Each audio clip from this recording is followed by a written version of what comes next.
Bonjour à tous, merci de nous rejoindre pour ce webinaire autour de la data et de la data plateforme moderne.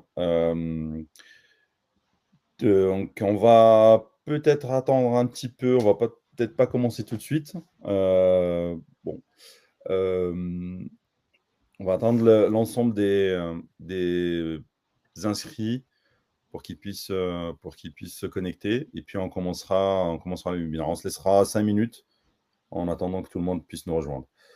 Donc, entre-temps, je laisse Hamza, Nadil et William dire bonjour à ceux qui sont déjà là. Et Bonjour à tous, merci de nous rejoindre. super. Donc, c'est un webinar effectivement on va détailler un retour client, plutôt sur la manière dont la data est mise est traitée, hein, est mise à dispo pour les utilisateurs finaux. Et puis, c'est peut-être une histoire qu'on va dérouler euh, tous ensemble avec Nadil, Hamza et William, pour vous donner un peu plus d'input et de détails sur ce qu'on a fait chez un de nos clients historiques, dès le commencement jusqu'à ce qu'on est en train de faire aujourd'hui. Et le projet il est toujours en cours, hein. On travaille sur plusieurs sujets, hein. Donc, à partir du moment où on met une data platform, on arrive finalement à provoquer une espèce je dirais, mini-révolution dans l'usage de la data.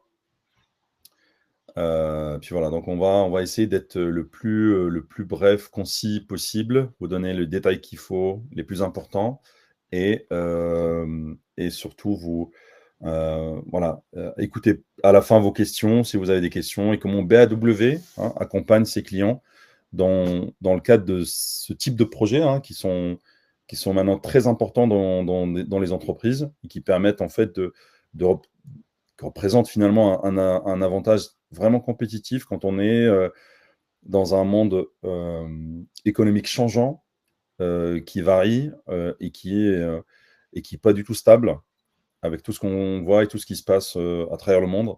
Donc, il vaut mieux maîtriser sa data et avoir un vrai socle technique capable de vous délivrer de la data au bon moment, au bon endroit et au bon format et bonne cible d'utilisateurs. Voilà, je pense qu'on va se laisser un peu de temps et puis dès qu'on est dans les 5 minutes, on peut commencer ce webinar en essayant d'être, comme je l'ai dit, de vous donner le maximum d'informations sur ce retour d'expérience que nous avons trouvé intéressant et qui, je pense, pourra parler à l'ensemble de l'audience de ce webinar. Voilà. Alors,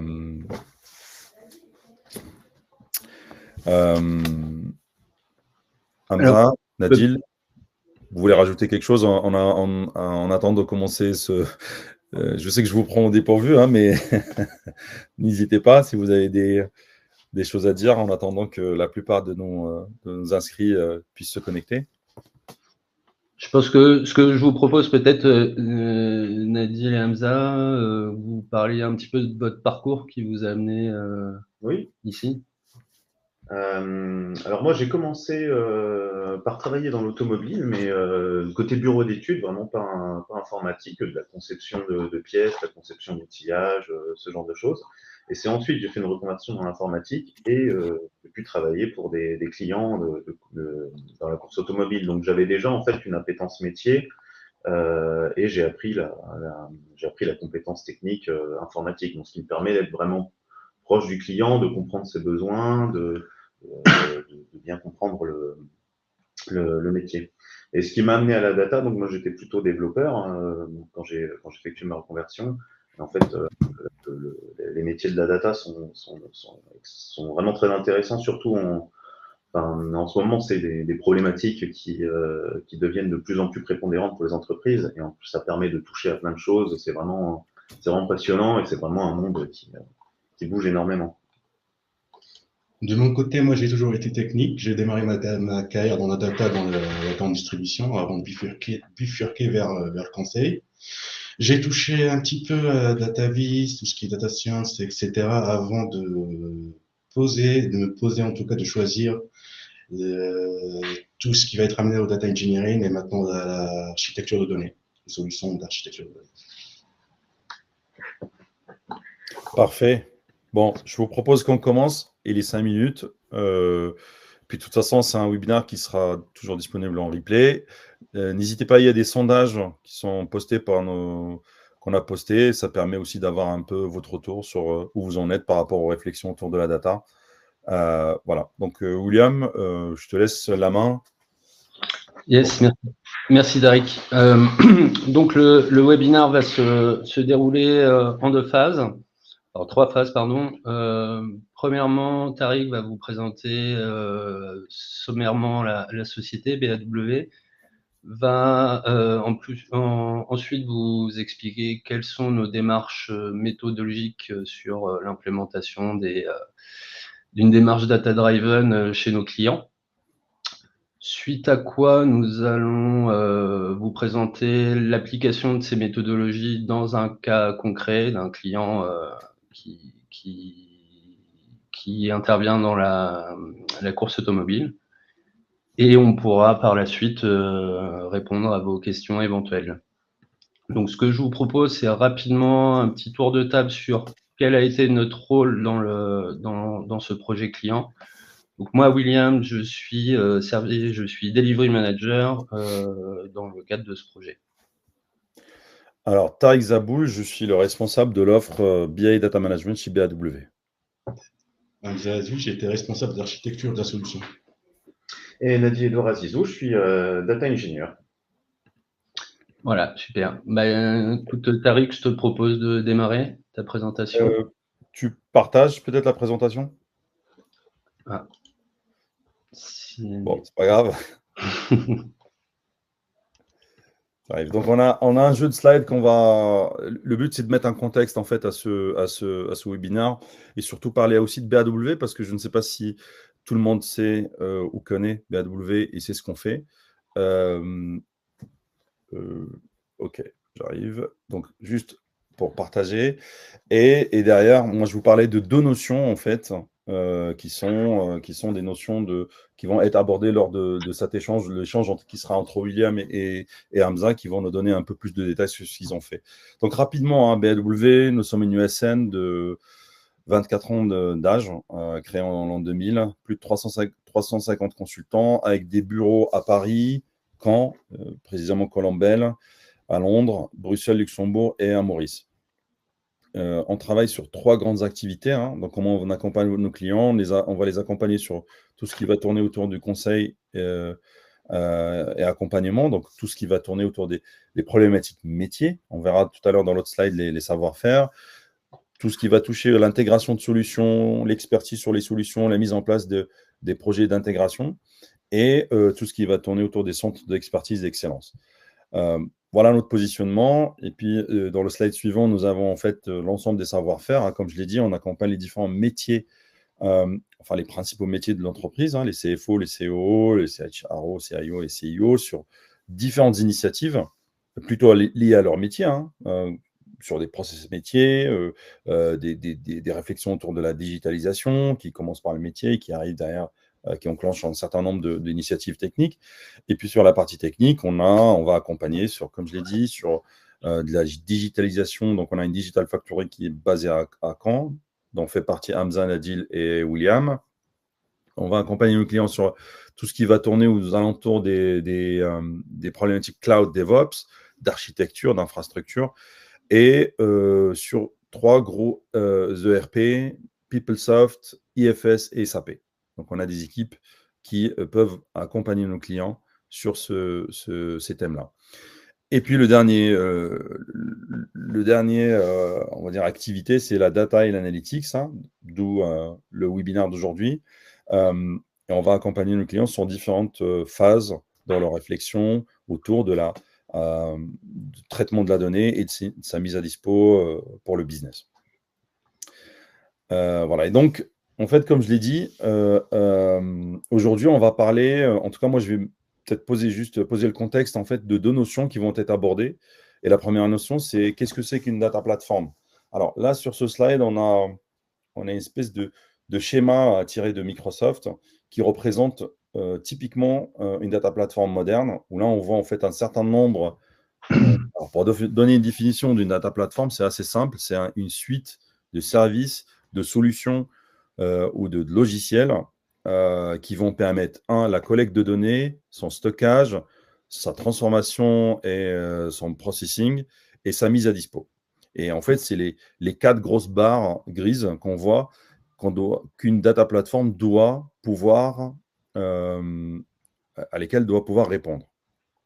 Alors, cette slide-là, on voit bien des solutions qui sont plutôt orientées Microsoft. Hein, l'image, elle vient de chez Microsoft. Mais n'empêche qu'on peut avoir différents types de solutions, on-prem, dans le cloud, à condition qu'on respecte en fait ces 4 grosses, on va dire, sections, et qu'on puisse y répondre pertinemment en choisissant le bon service et la bonne solution.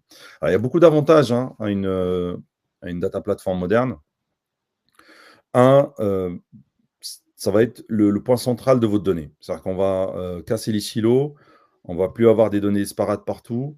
Et l'idée, c'est vraiment d'avoir un traitement de bout en bout de sa donnée et d'être capable de l'auditer, de la traquer, de savoir une donnée, d'où elle vient, par quel chemin elle est passée, jusqu'à ce que son arrivée en face d'un business user, par exemple. Et donc là, on rentre plutôt dans tout ce qui va être tourné autour de la gouvernance et de la sécurité de la donnée. Quand on a des données sensibles, il vaut mieux s'assurer que les accès sont contrôlés, que tout ce qui tourne autour de cette donnée est bien géré. Après, un autre avantage à ce type de plateforme, c'est la flexibilité. C'est-à-dire qu'on peut activer, alors quand on est sur le cloud, c'est beaucoup plus facile, on peut activer, désactiver des services en fonction du besoin, que ce soit en termes de compute, de stockage, en fonction de notre besoin. S'il y a des pics, en fait, le compute, il augmente de manière assez transparente. Quand on a quand on consomme beaucoup de données pour faire les clôtures, par exemple, début de mois, fin du mois, voilà. Donc, ça permet en fait de gérer cette montée et ce pic de traitement.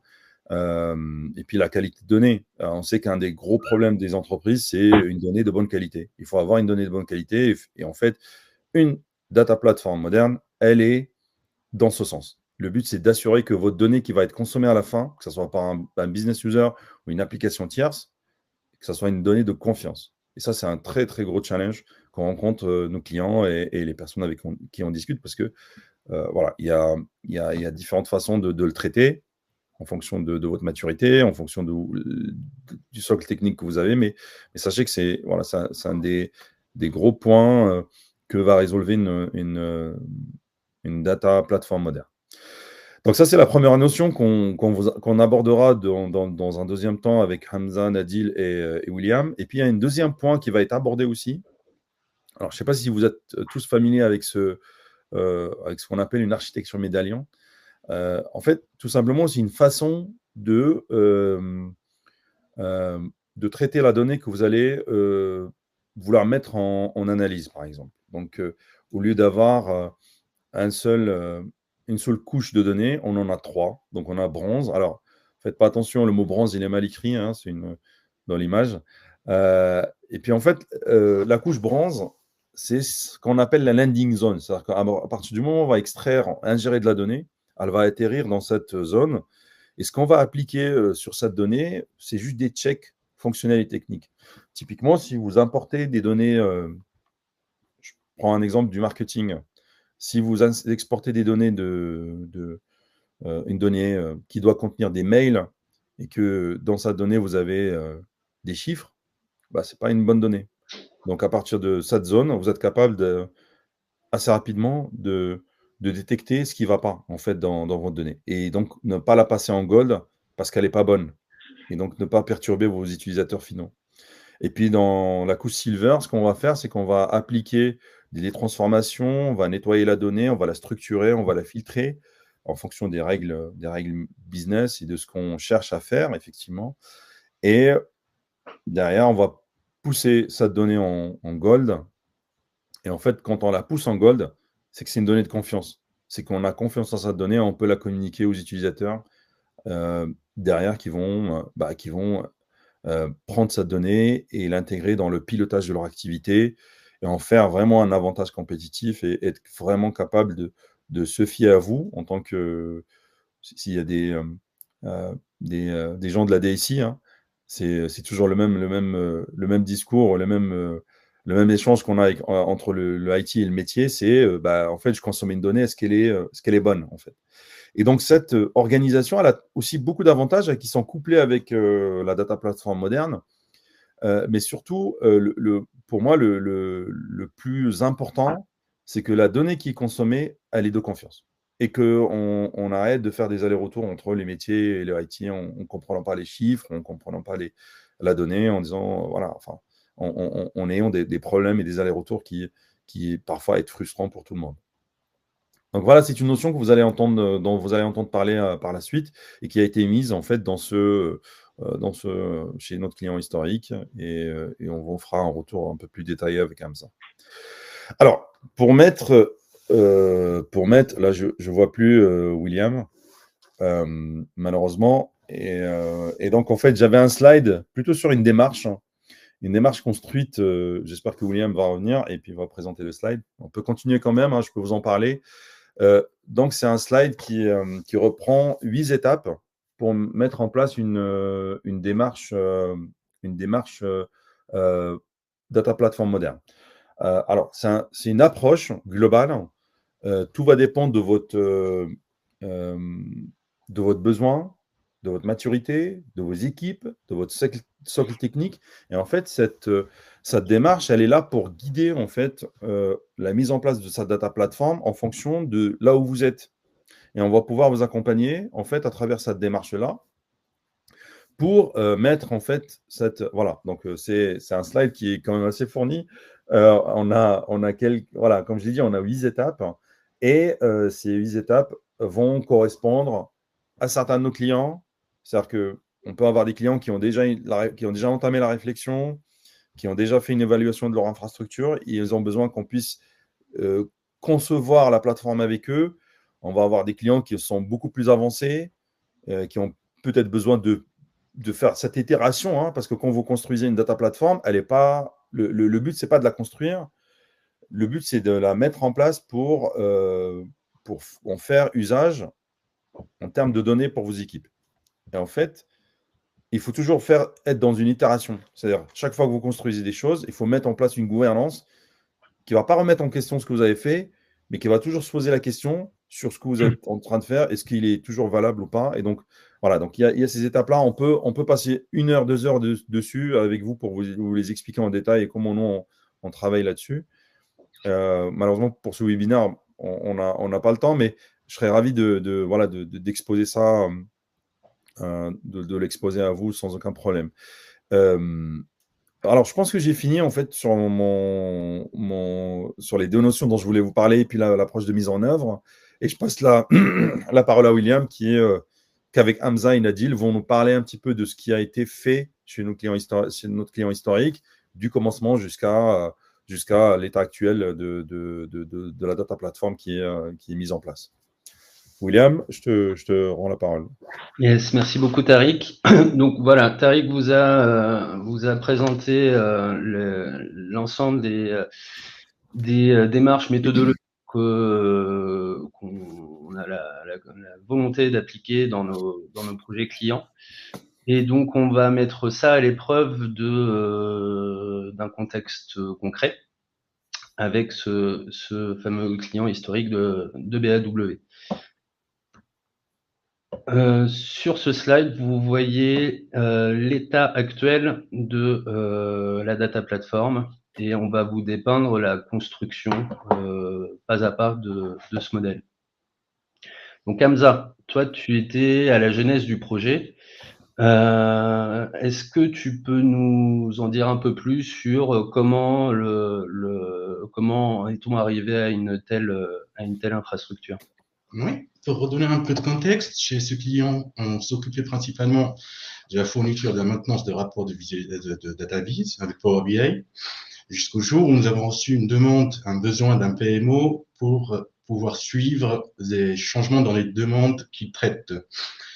Ce qui était impossible avec ce qu'on avait en place, c'est-à-dire le web service qui nous envoyait des données déjà traitées, ainsi que Power BI qui était un petit peu limité quand même dans tout ce qui concerne les traitements de données. Étant un petit peu libre, force de proposition chez notre client, Nous avons donc étudié les solutions en principe du marché. Nous sommes quand même orientés vers Microsoft, qui est le partenaire de ce client, en choisissant Synapse Analytics. Pourquoi Synapse? Parce qu'il permet, en tout cas, donne la possibilité d'avoir, on va dire, une chaîne de bout en bout grâce à un sous-outil, c'est-à-dire Synapse fournit le stockage, que ce soit de la donnée brute ou de la donnée traitée, et permet aussi des transformations de données très avancées pour répondre à tous les besoins. Derrière aussi, oui, derrière, on a reçu une demande du responsable de domaine data de notre client, après avoir prouvé qu'effectivement Synapse pouvait apporter des choses, pour industrialiser un peu et mener une démarche data-driven dans l'entreprise. Ok.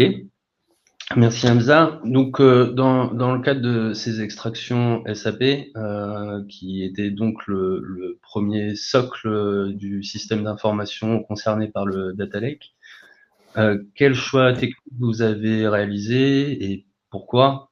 Et quelles ont été les difficultés que vous avez pu rencontrer?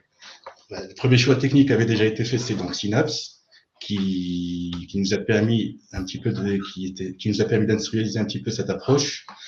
En termes de choix de technique d'architecture, nous devions s'appuyer sur le stockage, que ce soit des données brutes ou des données, on va dire, traitées et agrégées. Pour ce cas-là, nous avons choisi, en termes de stockage brut, Azure Data Lake, en adoptant le format Delta Lake qui permet d'assurer une certaine intégrité des données, mais aussi de simuler, en tout cas de rendre accessible très facilement les résultats de nos transformations. Pour l'extraction, nous avions le choix entre deux connecteurs SAP fournis par Microsoft. Le premier, SAP Tables, qui nous a permis de récupérer des tables, on va dire, natives de SAP, custom, pardon, de SAP, et le SAP CDC, qui nous a permis de récupérer les tables natives de SAP, mais en agrégeant toute la partie de calcul des données mises à jour. C'est-à-dire qu'à chaque chargement, on ressortait que les données qui ont changé durant le laps de temps. Ok, merci Hamza. La première application qui a pu se plugger sur cette infrastructure, c'est le Neo4j, donc une base de données graph. C'est à ce moment-là que Nadil, toi, tu es intervenu. Donc, est-ce que tu peux nous en dire un peu plus sur ce contexte et notamment, avant tout, pourquoi le client a choisi Neo4j? Bien sûr. Alors, pourquoi on a besoin d'une base de données en graphe? La demande venait des ingénieurs de notre client, donc aussi bien des ingénieurs qui vont être en piste que des ingénieurs qui vont être dans l'usine, au banc d'essai ou au montage. C'était un besoin de regrouper les données et que ce soit accessible facilement. Parce qu'auparavant, un ingénieur, quand il avait un souci, donc imaginons, il y a un moteur qui casse en piste, avec une pièce particulière, disons une bielle qui a cassé en piste, il va avoir envie de savoir de quel lot elle venait, de savoir quels moteurs ont été montés avec des pièces de ce même lot, de savoir de quel fournisseur ces pièces venaient, de savoir sur quel banc d'essai elles ont été testées, comment elles ont été testées, tout ça. Donc, quand c'était comme ça auparavant, il fallait que cet ingénieur aille se rapprocher d'un spécialiste de l'ERP qui aille lui ressortir des données qui sont pas forcément intelligibles pour lui, qu'il aille voir au banc moteur, qu'il aille se connecter au PC de ces bancs moteurs, qu'il aille voir une personne d'un autre service. Et en fait, tout ça, c'était très long. Donc là, tout ça est regroupé dans une base de données en graphe. Donc une base de données en graphe, globalement, c'est une base de données NoSQL qui est beaucoup plus flexible qu'une base de données SQL classique. C'est vraiment optimisé pour le big data et pour faire des grosses requêtes analytiques. Donc ça met l'accent surtout sur les relations entre les données. Une base de données en graphe, c'est simple. Il y a des nœuds, donc qui représentent une donnée, et des relations. Des nœuds, des relations, des nœuds, des relations. Et en fait, avec des requêtes, on parcourt ce graphe pour avoir la donnée qu'on souhaite. Donc voilà, c'est une base de données qu'on a vraiment orientée métier. Donc cette base de données, elle pioche sa donnée dans le gold qu'on vous a montré tout à l'heure de l'architecture médaillon. Donc le gold, c'est de la donnée qui est traitée, agrégée, orientée, prêt pour le business, qui est sûre. Et donc on va se plugger derrière Et voilà, on a une base de données qui est vraiment optimisée pour ce métier. Alors, sur cette base Neo4j, est-ce que son but est d'être directement accessible de par les métiers ou est-ce que le client a déjà envisagé des applications d'un autre type? Oui, il y a des applications d'autres qui viennent se plugger dessus. À peu près au milieu en fait du déploiement de cette base de données, on a eu l'idée pour que ça soit encore plus simple pour le métier d'aller y plugger un chat GPT-like. Donc en fait, c'est du GPT Turbo fourni par Azure OpenAI qu'on vient brancher à la base de données en graphe. Donc en fait, l'ingénieur, c'est encore plus simple quand il a l'exemple que je vous donnais tout à l'heure avec la vieille qui casse tel moteur, aller chercher tout ça. Lui, il écrit ça en langage naturel, en français, sur une interface web qui est branchée au LLM, donc au ChatGPT-like, lui-même branché à la base de données en graphe. Quand il fait sa demande, c'est traduit en langage de requêtage de base de données qui, pour Neo4j, c'est du Cypher. C'est envoyé à la base de données en graphe. La base de données en graphe renvoie son résultat. Ça repasse par le LLM qui va le retraduire en langage naturel. Donc, ça répond en français, ça fait des jolis tableaux, ça fait des diagrammes. Et en fait, en 1 ou 2 secondes, le métier a sa réponse sans avoir besoin de rentrer dans la technique, de comprendre comment la base de données fonctionne. Et en fait, ce LLM est branché à un autre module fourni par Azure OpenAI qui lui permet d'apprendre et en fait de lui donner des feedbacks. Donc, au fur et à mesure, en fait, il comprend de mieux en mieux le métier et de mieux en mieux les termes métiers. Ok, très bien. Merci Nadine. Alors, avant d'en arriver là, toi, quand tu es arrivé sur le projet, tu es intervenu à une période où il y avait de gros problèmes de performance. Est-ce que tu peux en dire un peu plus? Oui, bien sûr. Alors, pour redétailler, comment on met en... On avait des problèmes en fait, de performance, de mise en données. Donc, les données qui viennent des SAP, on a des tables qui font des dizaines, voire des centaines de millions de lignes. Donc, il faut pouvoir mettre toutes ces données dans la base de données en graphe de manière rapide. Pour ce faire, donc, on a Synapse, on a notre base de données en graphe, et en fait, entre deux, on passe par du Spark. Donc Spark, c'est un moteur de traitement, aussi bien analytique que de traitement de données, qui est très utilisé dans le domaine de la data, parce qu'en fait, il est distribué sur plein de clusters. C'est vraiment un modèle de calcul distribué. Donc on peut avoir des centaines de cœurs qui vont travailler de consort pour traiter la donnée. Dans Azure Synapse, qui est, comme l'a dit tout à l'heure Hamza, une plateforme qui permet de faire de la data de bout en bout, ça fournit des clusters Spark qu'on peut contrôler directement. Nous, on a choisi de les contrôler en Python avec une librairie qui s'appelle PySpark. Donc, on a nos tables qui sont prêtes en format Delta, dont on a parlé tout à l'heure. On vient les charger dans un data frame Spark. Donc, data frame Spark, c'est la structure de données Spark. Ça ressemble un peu au data frame Python Panda pour ceux qui connaissent. Donc, c'est optimisé. Et ce data frame, donc, qui peut faire des centaines de millions de lignes, il est distribué sur plein de nœuds. On charge dans notre cluster Spark, dans le data frame Spark, et ensuite, on va faire quelques petites filtrations, quelques filtrages, quelques travaux de dernière minute, et on envoie dans la base de données en graphe. Donc, quand on a des problèmes de performance, ça peut venir soit de ce côté Spark, soit du runtime Neo4j. Donc, on a mené différentes études, différentes enquêtes pour essayer de comprendre où on avait des problèmes et comment y répondre. Donc, comment y répondre? Pour le côté Spark, Synapse fournit en fait ces pools Spark de différentes tailles et avec tout un univers de configuration. En fait. Donc, on peut vraiment, grâce à Synapse, gérer complètement la configuration Spark. Donc, il y a ça, il y a aussi l'optimisation des data frames, comment on partitionne la donnée. Bon, je vous passe les détails. Et côté Neo4j, on a plusieurs runtimes qui sont proposés par Neo4j en fonction de la version qu'on achète. Des runtimes qui sont optimisés pour du requêtage, du très grand requêtage. Des runtimes qui sont optimisés pour un parcours de graphe très long et un runtime qui est optimisé pour la mise en données.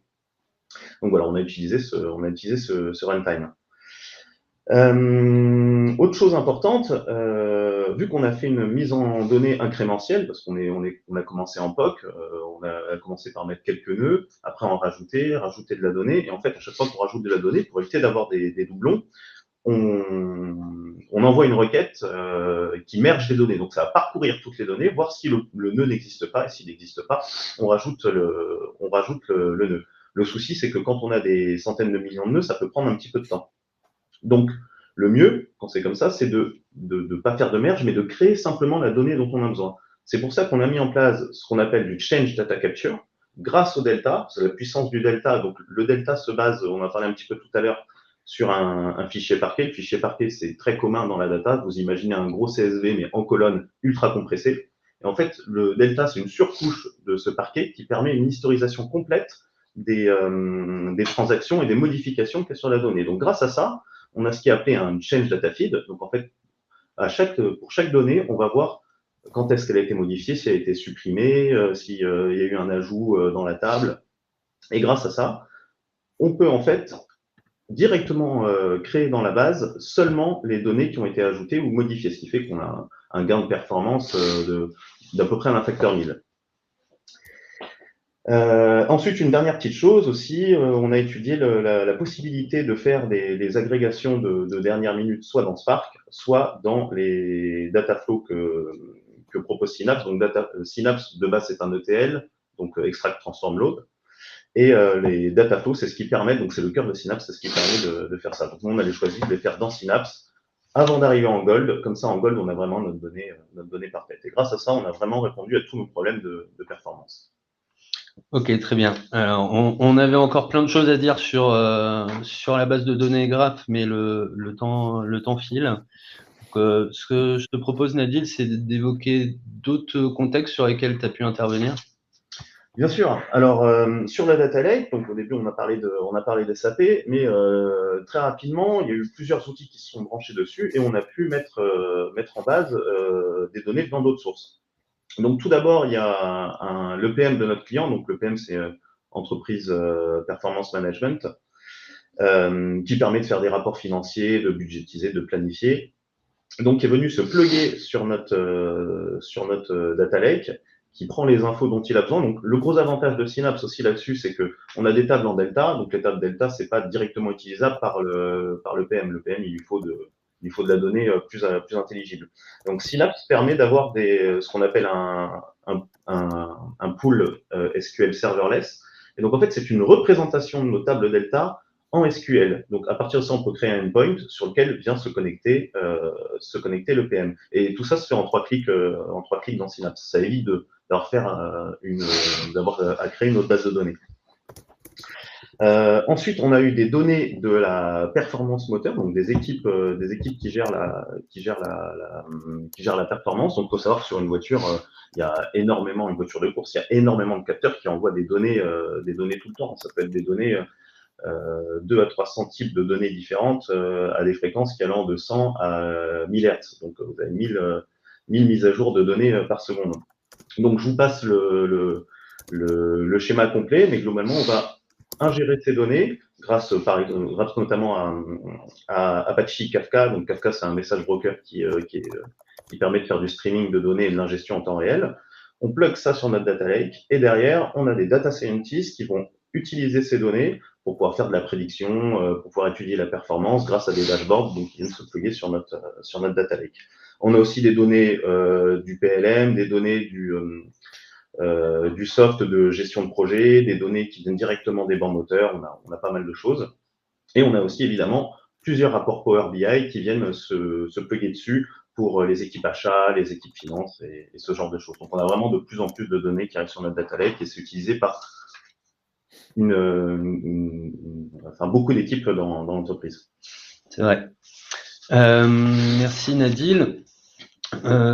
Donc en dehors excuse-moi William, parce que j'essaie de le contacter. Est-ce que tu peux fermer le document et le réouvrir parce que j'ai l'impression qu'il y a un petit souci. Juste on peut le fermer et le réouvrir. Repartage-le. J'arrive.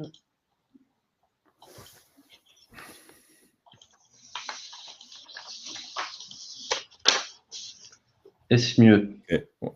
Attends, je te donne. Ok, au revoir. Ok, Nadil, non, il n'est pas partagé. Là, oui, essaie de faire avancer les slides. Vas-y, encore un. OK. Et nous y Vas-y, voilà. Nadil. Vas-y, Nadil, je te laisse finir.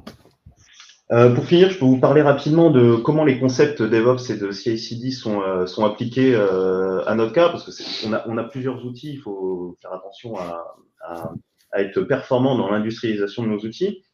Donc tout à l'heure, je vous parlais en fait de notebook, donc de petites pages de code qui sont exécutables à la volée dans Synapse, qui exécutent notre Python, qui permet donc d'envoyer notre donnée dans la base de données en graphe. Donc ça, c'est très bien, c'est très puissant pour faire de l'exploration de données, quand on est en phase de POC, quand on a beaucoup de choses à modifier. Mais ensuite, quand on industrialise notre solution, là, il convient de faire plus robuste. Donc, on est passé par des conteneurs dans un orchestrateur de conteneurs, donc Kubernetes, qui est le leader du marché et qui permet nous, on a quasiment toutes nos applications dedans. Là-dedans, on va mettre donc nos scripts, on va mettre les scripts de contrôle des moteurs Spark dont je vous ai parlé tout à l'heure. En fait, Synapse permet d'être aussi contrôlé à distance. Donc, depuis un conteneur qui est dans Kubernetes, on peut envoyer des travaux Spark avec notre code Python dont je vous ai parlé tout à l'heure, et tout ça en étant sur un conteneur, en étant robuste et surtout en étant versionné sur GitHub. D'ailleurs, tout l'espace de travail Synapse, que ce soit les data flows de transformation, que ce soit tous les paramètres, tout ça, il est plugué aussi sur GitHub. Et donc, on a toute la puissance de GitHub, on a la sécurité du versionning, et on peut aussi, du coup, faire des GitHub Actions, donc des actions automatiques de déploiement continu. OK. Je pense que là, il nous reste un peu de temps. Je vous propose qu'on puisse conclure sur cette image-là pour donner un peu plus juste conclure là-dessus. Et on a des questions qui sont arrivées et peut-être une question aussi revenir un peu sur l'architecture Médallion, comment elle a été orchestrée rapidement, Nadil ou Hamza, comment elle a été orchestrée avec un peu plus de détails. Oui, alors chez nous, donc, je peux prendre par exemple donc ce qu'on a fait avec SAP, qui est vraiment le principal. Donc notre donnée, elle arrive dans le bronze que vous avez vu tout à l'heure, et là c'est la donnée brute. On n'y touche pas, il faut vraiment que ce soit la donnée telle quelle, telle quelle dans SAP. Donc cette donnée, elle arrive en parquet, le format dont je vous ai parlé tout à l'heure, qui est un format très compressé. Ensuite, il faut le transformer en delta, comme a parlé Hamza tout à l'heure. Donc là, on a un dataflow Synapse plusieurs dataflow Synapse qui viennent transformer cette donnée en delta. Et là, notre donnée arrive en silver. Donc là, on a déjà de la donnée qui est déjà traitée, mais elle n'est pas prête à être utilisée directement par le métier. Et ensuite, on va faire des agrégations de ces tables delta, on va faire du filtrage, du nettoyage, on va faire tous les traitements dont on a besoin. Et là, on arrive en gold, donc avec des grosses tables agrégées, qui sont vraiment prêtes à être utilisées par Power BI, qui sont prêtes à être utilisées par notre Graph Database, qui sont prêtes à être utilisées par l'EPM dont je vous ai parlé tout à l'heure. On a de la donnée intelligible, orientée métier, nettoyée. Super, merci Nadil. Donc, juste pour conclure, comme vous pouvez le voir, donc ça, on est parti d'un bout où on avait SAP avec des web services, avec un Power BI derrière. C'était très compliqué pour l'équipe de gérer chaque fois qu'il y a une nouvelle demande, de pouvoir satisfaire le besoin des clients parce qu'il fallait revenir sur les développements de web services. C'était très compliqué, c'était pas maintenable. Et donc, l'idée, voilà, dans une démarche plutôt innovation dont parlait Hamza tout à l'heure, on a accompagné notre client. Alors, il s'avère que il est partenaire Microsoft, donc en fait, c'est la première intention, c'est d'aller creuser ce que fait Microsoft dans ce domaine-là. Ils ont quand même une offre, disons-le, très très large, et donc ça nous fait arriver à cette data platform qui est quand même assez complexe. On commence à intégrer beaucoup plus de données qu'avant, parce qu'on n'avait que du SAP, mais maintenant on intègre, comme le disait tout à l'heure Nadil, des données on-prem qui sont plutôt des données télémétrie, des données sur les moteurs et plein d'autres données à intégrer par la suite. On a un usage qui est quand même assez puissant avec le chat GPT qui va interroger une base de graphes et qui répond à des questions des ingénieurs sans que cela puisse aller regarder dans différents sources systèmes pour essayer de construire, enfin de comprendre ce qui s'est passé. Et puis on a une gouvernance qui est là, mais qui va être encore renforcée avec une une solution qu'on est en train d'étudier qui s'appelle Purview. Hamza travaille aussi sur la mise en place d'une brique beaucoup plus puissante en termes de MLOps, de machine learning et de AI qui s'appelle Databricks, qui pourra venir enrichir en fait cette data platform. Donc, il y a énormément de choses. Alors, il faut être patient, il faut accompagner les initiatives, il faut choisir la bonne solution. Il s'avère que là, ça tourne dans l'entour de Microsoft, mais n'empêche qu'on a d'autres clients qui ont d'autres organisations. Il n'y a pas qu'une seule data platform, il y en a plusieurs et tout va dépendre de votre besoin. Voilà, c'est ce que j'allais dire, ce que je voulais dire sur ce. Après, vous avez entendu beaucoup de noms de solutions. Si ça ne vous parle pas, on serait ravi de répondre et de vous expliquer comment l'usage de ces outils-là, comme Kafka, comme vous avez entendu Synapse, vous avez entendu Delta Lake, Neo4j, je ne sais pas si tout le monde connaît cette base graph. Voilà, vous avez entendu le mot LLM, donc c'est un mot qui revient souvent maintenant dans les campagnes des éditeurs. Donc ça, tout ça, on peut clarifier ensemble avec vous au-delà de ce webinaire, ce que je veux dire. Il y a des questions qui ont été posées, donc on va essayer de répondre à la plupart des questions. Donc il y a une première question qui nous demande: la démarche data-driven est intéressante, mais elle a un coût. Quels en sont les ordres de grandeur? Combien de temps de mise en place nécessaire pour jouir d'un véritable ROI? C'est une question qui est assez... malheureusement, il n'y a pas une réponse simple. Comme je l'ai dit tout à l'heure, tout dépend de votre maturité data, en fait. Vous en êtes où? Qu'est-ce que vous cherchez à faire? Et parce que le data-driven, ce n'est pas que technologique, c'est vraiment une philosophie, c'est un change management au sein de l'organisation, c'est une orientation stratégique, et il faut que tout le monde l'embrasse, en fait, cette orientation. Et je parle plutôt du business, il faut vraiment, c'est un tout. Et donc, il n'y a pas d'ordre de grandeur précis, mais on peut, par expérience, on peut avoir des retours sur investissement à 3 mois, hein, en fait. Si on a ce qu'il faut, on peut avoir un retour à 3 mois. Tout dépend de votre entreprise, de comment elle est structurée, du sponsorship pour ce type d'initiative. Donc, il n'y a pas vraiment de réponse très précise, mais on peut accompagner, bien sûr, on accompagne nos clients hein, et d'autres, ce qu'on appelle des prospects avec qui on essaie de travailler sur ces sujets-là. Donc, c'est toujours ouvert à la discussion. Alors, sur ce point-là, je me permets de compléter. On est très majoritairement dans des contextes cloud. Donc, il y a un enjeu FinOps très fort, notamment sur la phase d'industrialisation de ce type de plateforme. Et dans certains contextes comme celui de la compétition automobile, il y a aussi des enjeux forts de cost cap, de contrôle des instances organisatrices des compétitions sur les comptes des participants. Donc là, typiquement, on a eu aussi un enjeu important de traçabilité des coûts attribués à la compétition. Merci William, super. Alors, il nous reste 2 minutes. Je vais poser quand même la prochaine question. Vous parlez de core system. La plupart des grands acteurs sont déjà inscrits dans une démarche cloud data. Pourquoi alors ajouter une pile comme Azure, par exemple? Si on a quelqu'un qui est...